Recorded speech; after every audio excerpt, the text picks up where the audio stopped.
pick my list based off the interest of the story. Like what separates this gangster for that gangster. Okay, so my first pick is Doo-Wop from Harlem. So he was I don't know if you heard of him. He was a 16-year-old millionaire. Yeah. 16-year-old, yeah. 16. I've heard him through your work, I think. Yeah. Yeah, so he was a 16-year-old millionaire. So like there's not many. Like he's the only 16-year-old millionaire I ever like read about or did a story on. Yeah. And, just the things he was doing. So he had like big influence on the Harlem culture, like the type of cars he was driving. Like he was the first one with the BMW 533i, and it had the 7-series engine. Incredible. Like he used to do different things. Like he used to get his hair cut on the block while he's serving fiends. Like he did a lot of things for like a 13-year-old. Then, like I think he got in the game at like 14. I know him in LA. They started off selling hash, but yeah, man, he was getting money, and then he was low key about it too. So that's the thing. So if we was to watch it like on a big screen, like the one thing that draws the interest is have like a kid with discipline with all that money. Because you know how kids are. Kids are super reckless for money. So how does a 15-year-old millionaire be so disciplined? Right. Yeah, and that's cool. I mean, that's interesting that he's a 16-year-old millionaire. Where do you get that from? Obviously, it's probably not generational wealth. He went out and got that himself. Yeah. And but that's fascinating because also I think when you think about projects, like I'm on this YouTube thing. Basically, I'm developing this platform because I want to write books and create TV and film projects. And then when you think about something like that demographically, you get some young hot actor in the part that is just for marketing purposes. That really makes it, if you can transcend demographics and keep that get that demographic younger, that's what Hollywood wants, because that expands everything. Obviously that demo of the crime thing is going to be a little bit older, but then if you get a young hot younger actor to play the part, that's going to really, I think, be very appealing to studios. Doo-Wop is 16 years old. Tracy Mason started this story when he was quite young. He was orphaned. What was he orphaned at? Members only at about 13 or 12. I forgot, man. Yeah. I'll tell you the truth. I forgot. Yeah, but he was on my list also. Tracy Mason was on my list. I was wondering because we did not confer about our lists. We just wanted to make it a surprise when we hit the live. So I don't know members only list, and he doesn't know mine. Just imagine The Sopranos and The Wire rolled into one. That's just how it is. He was the only connection between La Cosa Nostra. Like as far as he was around during the reigns of different bosses. You got Angelo Bruno, Nicky Scarfo, Joey Merlino. So he was around during, these different decades. And he was just like I said, he was that connection. He was the reason why JBM did, business with the Italian mob. And he was the only one that did business with, the mob. So if it wasn't for Tracy Mason, they wouldn't have any type of connections. So that's why that was important. And then he would just stand up through his whole life. Like he survived the game. Of course, in the 80s, he did his time. But he came home. He stood tall. He didn't snitch on anybody. He didn't do, he didn't do any of that, the BS. So that's the reason why he stands out from a lot of people. And then you got to look at it like this. He came in contact with a lot of legends, a lot of street legends, not only Philly. Like in Philly, you got Aaron Jones, you got Joey Merlino, you got Saxo. He did come across legends in other cities. Like you got, all right, as far as New York, you got Frank Lucas, Tommy Mickens. Tommy Mickens. He was locked up with Tommy Mickens. He did a little time with Tommy Mickens. And then on the West Coast, you had Waterhead Bo Bennett. He did some time with him too. So he ran across different legends on his path. So he sticks out. So that's an interesting thing on him also. So there's a lot of things that make his story interesting, and other than the fact that he has so many different things, and then of course, as you mentioned, he's stand up too, which I think in this day and age we're so used to the snitch stories. Like we came up on so many stories of snitches, such as American Gangster, Frank Lucas was a snitch. Goodfellas, that Ray Liotta's character Henry Hill was a snitch. So we're used to the snitch story, but I think we're getting into this new realm, you know, with people like Tracy and Skinny Joe and Merlino, where there's more of a hunger for these real stand-up guys. Because I mean, honestly, in a movie, a character you're going to relate to more is a guy who's not a snitch, right? Right. Yeah. That's kind of hard to come by, really. Oh yeah. I mean, it really, especially when you're talking about major stuff that you're going to get, long prison stretches for. Who's got the guts to stand up like that? But there's certain guys that do, and that's why I think nowadays we admire those cats more, such as Tracy, Skinny Joey, and a few others, because we live in this, we're on this mob tube or whatever, or this, crime scene on Mob, and it's just infested with rats, right? Exactly. You got the preacher. The preacher. It's Yeah. crazy because you got to compare him to, like, if he had like a Netflix series, it'll be compared to like Jeffrey Dahmer, because just the weird stuff that was going on. The weird stuff that was going on in his organization, because it falls under like that thriller, mystery, that horror, that genre. Right. When it comes to it. Because, his bread and butter was extortion, and he had many strategic ways, like how he get things from people. So, right. He had it broken down. He had extortion broken down to a science. He was very smart. He was very convincing. He was a good talker. So he would come out, he would approach you as a friend. Like, just like any other, like, serial. Like, he'll approach you as a nice guy. But he, he was dangerous. And then the people around him were just brutal also. They had interesting stories. Like, you had Malik. Malik, he was in the military, but he was just thrown off. Like, and he was in love with Preacher. He'll do anything for Preacher. Like, he was so in love with the Preacher that Preacher had an all-black Mercedes-Benz, and it was tinted. So Malik was so in love with Preacher that he spray painted his car all black. Like, he spray painted the windows and everything to make his car look just like Preacher. Wow. And then he used to get jealous of, like, the other associates. Like, he would get jealous of the woman that Preacher was messing with.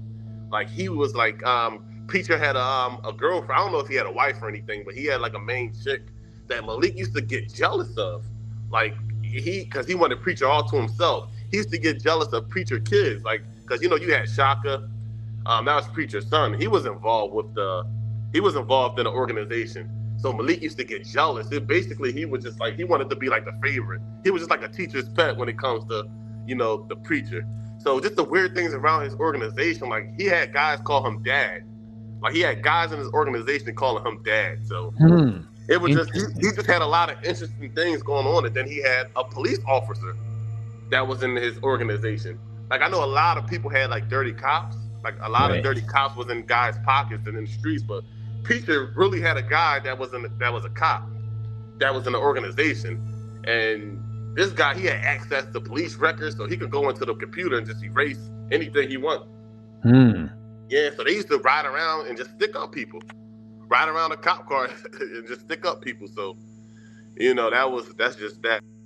We're going to take this in a pretty drastically different turn for this one. I'm going to pick, my number 4 is Mike Thompson, former shot caller for the Aryan Brotherhood. You familiar with this cat? Yeah. Well, no. What's his name? No. What's the one name? His name was Silverstein something. Silverstein. Yep. That's not the same guy, is it? Nope. This is Mike Thompson. Yeah. This guy, he's done some big interviews on. He's been on Michael Franzese's show. He's been on Sean Atwood's show. He's been on a lot of shows. He's been on Cinemills. He's been on a bunch of different shows, and he's this cat. I just actually read his book. He wrote a book that came out last year called War Horse, and this cat tells the whole story of the Aryan Brotherhood because he was there. He was in prison. This guy was in prison for 45 years, and he was about 6'4", and at his height he was about 310 pounds. He's a blonde-haired, blue-eyed white guy but his surrogate father was a Native American, so he was brought up to be Native American, and he oh, he's a liar. Wait, is this guy Johnny B. Bad says Mike Thompson was a liar too, not to be taken without a grain of salt. Well, Johnny B. Bad, can you tell us? Okay. Now the thing about this, and this I don't even like to say this. On my list, he is the only guy that could be accused of being a snitch, and I don't have any other guys on my list. And so, I tell you something though, this cat, Mike Thompson, man, I mean, other than the fact that, it is somewhat inexcusable to be a rat, it is.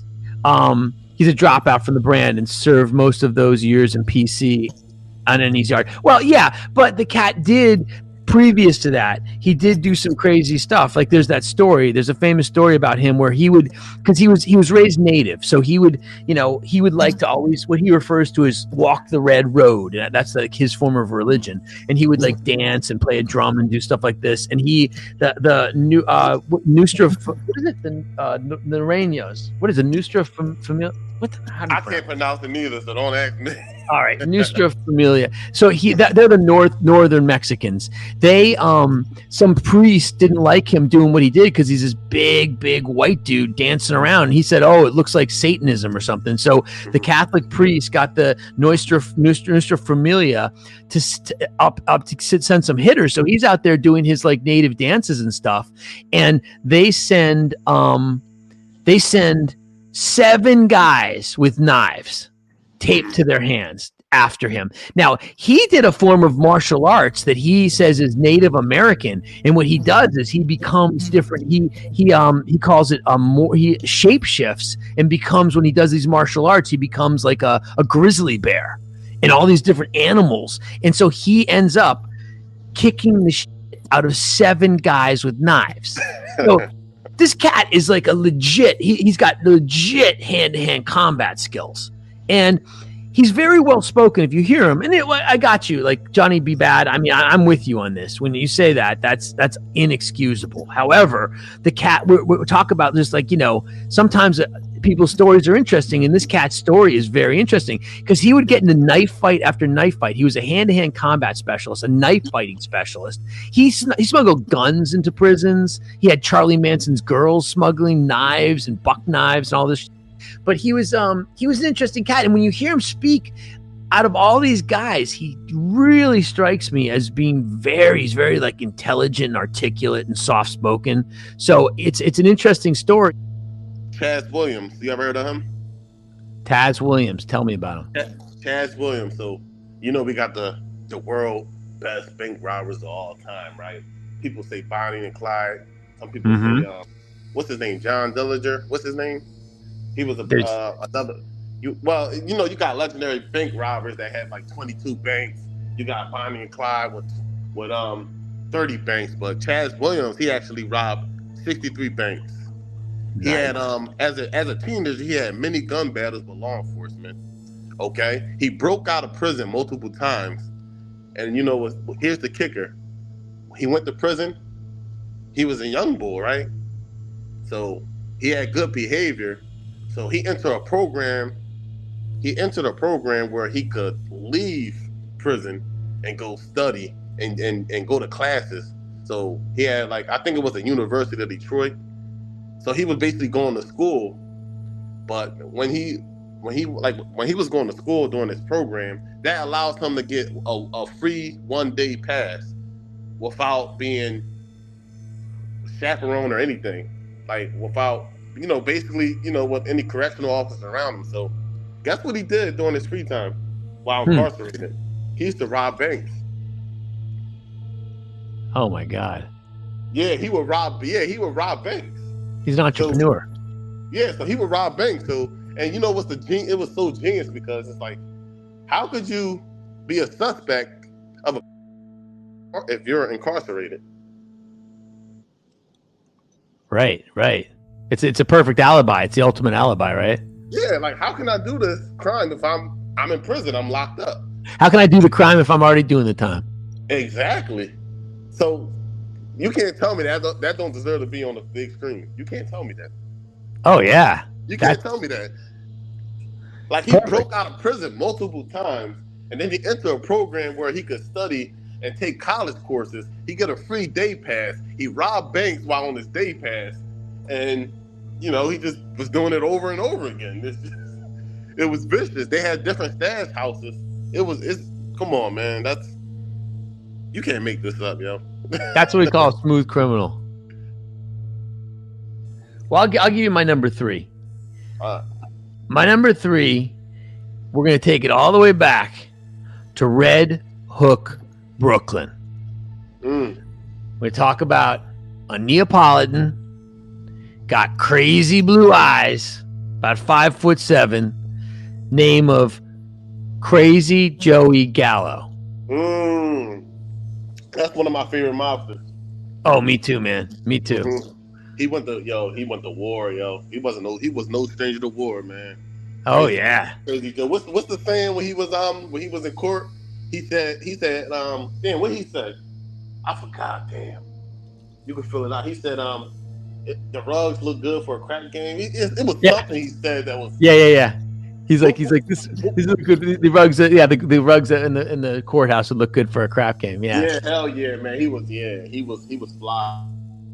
I mean, there was a movie made about him, that was back in I'm gonna say maybe 1972 or 3, starring Peter Boyle, who's a big bald dude who was on a TV show. And I've seen the movie. I've actually worked on Crazy Joey projects here in Hollywood. I've always, since I was young, I've studied Crazy Joe, and I really wanted to make a movie about him. All right, so my last person is Eric Vonz Martin. He's from Harlem. He had a crazy run from the 70s, the 80s, the 90s, to 2000s, 2010s. It's a lot of conspiracies going on. They saying that he was the guy that basically gave the South Side Crips the gun to Tupac. So he was he was really in the mix. Zip stole the hot money. Zip stole money from Puff. I don't think that was the money, because a lot of people say Eric Von Zip really they gave Zip $1 million for the hit on Tupac, but I don't think Diddy really put a hit on Tupac. I think that money was for some other shit, to tell you the truth. It's not in the public chat. Okay, so you know what? You might have to make me give me a wrench or something, or maybe you'll have to add it. I don't know. Maybe I don't have the control. Yeah, this shit is crazy. Yeah. All the money for Keefy D and the Southside Crips. Nah, I don't think it. I don't think that. I don't think he was behind the Tupac hit. I don't know. He was behind the Tupac hit, but Eric Von Zip, he was very powerful. He had powerful lawyers. He was in a lot of celebrities. He had a club called the Zip Code out in New York. He had Stevie Wonder. He had appearances from Stevie Wonder, Mike Tyson. He was he had a lot of guys that he was very close to, like Don King. He was really in the mix. The thing you talked about with Tupac and Puffy putting the hit that got popped or whatever. That who knows what went down in terms of Puffy paying for that, blah blah blah. But I mean, we know what happened with Tupac. I mean, yeah, Puffy did not pay. That's what I'm saying. Puffy did not pay for a Tupac hit. Well, I mean, they may have taken money for Puffy, blah blah blah blah blah. But it was for protection. They had the Southside Crips. They had, he was paying for protection, but that was it. It wasn't no I'm gonna give you $1 million to kill Tupac. $1 million. We're talking about the 90s here. $1 million in the 90s. All you had to do is pay somebody $100,000 and they done. You could go to someone else. There's people that are off somebody for $50,000. So he didn't have to pay somebody $1 million just to take out Tupac. We all saw what happened before it happened. Tupac, Suge Knight, and a couple of their members, they jumped Lando Anderson, Baby Lane. They jumped them inside the casino. We saw Yeah, that's the thing. That's the thing with this whole thing. Like, we don't know. Like, there's a little bit of mystery about Biggie. You know what I mean? Like, is it that one, like, mob Pyru cop, et cetera, But with Tupac, there's no mystery. It's really simple. You can just look at the security footage. Tupac and Suge jumped a Compton Southside Crip at the Tyson fight. The Southside Crips went back to their hotel. The Southside Crip Hotel was the Treasure Island, and they got their guys together. They went out, and they popped the Mob Pyru Bud caravan with Tupac, who was being a gangster and stomping out Orlando, and he's playing gangster games that he shouldn't have been playing. Skinny Joey Merlino. Did you have that? Did you have him on your list, members only? Mm-mm. Okay, Skinny Joey Merlino. I knew you was gonna have him on your list, so I made you knew that. Yeah, and why? Like, why? Why is it an interesting story? Like, that's the thing. It's not. We're not talking about everybody's cold hearted. Everybody's this. Everybody's that. Why is Joey's story interesting? I mean, the narrative. Joey. The meat of his narrative, and the thing about Joey's narrative is that it has certain sections, and there's one section is the most interesting. The most interesting section is when the New York families install the boss of the Philadelphia family, John Stanfa, a guy who is born an interloper, born in Sicily. So they basically take these second generation mafia princes like Skinny Joey Merlino and all of his boys, and they steal their birthright for them because their dads are all underbosses and capos, and they install this Sicilian interloper and steal their birthright. And so Skinny Joey Merlino, they anoint him, their leader, and they're all in their 20s. They're young guys, which always younger people, I think, make for a more interesting story. And then they have to gun it out with Stanfa backed by New York. So Skinny's got to make alliances with people such as Tracy Mason, the Junior Black Mafia, the Pagans Motorcycle Gang, and they gun it out and they win. I think that's one of the most compelling stories right now. Yeah. Right, he's definitely got to join forces with some other parts of the city. And I'll tell you one thing about the Philly mob and Joey Merlino when it comes, since we were talking about Sammy the Bull earlier. Sammy the Bull was really instrumental in winning the war for the Scarfo faction of the Philly mob back in the day, in Sammy's era. And if I'm not mistaken, Merlino and his family was on the other side of that war. So I think that's the little bit of shit talking that goes on between Joey Merlino and Sammy the Bull. I think that's got a lot to do with it because Sammy and Nicky Scarfo were so tight. They were, like I said, they were real tight. And Sammy dropped a lot of soldiers in Philly for the Scarfo side, particularly a guy named Johnny Keys. Sammy's got a story about him on his channel when he first started, and it's a hell of a story. But so Sammy was real instrumental, like I said, and Nicky Scarfo winning the Philly War at that time in his era. Yeah, the thing is though that, like, when you talk about the sides, when you talk about Nicky Scarfo, you got to understand Joey Merlino is Nicky Scarfo. Like Nicky Scarfo's underboss was Joey's dad. Now some people refer to him as Chucky Merlino, Joey's dad, but in the neighborhood they more called him Sonny. Actually, not a lot of people know that, but they actually referred to Joey's dad as Sonny Merlino more than Chucky, actually. And so when you talk about, they're on the same side, like the Merlinos and Joey Merlino, and that's the evolution down the line. Because that's, Joey, he actually speaks somewhat fondly of Scarfo, because Scarfo is, he speaks very negatively of Scarfo's nephew, who is the snitch. And,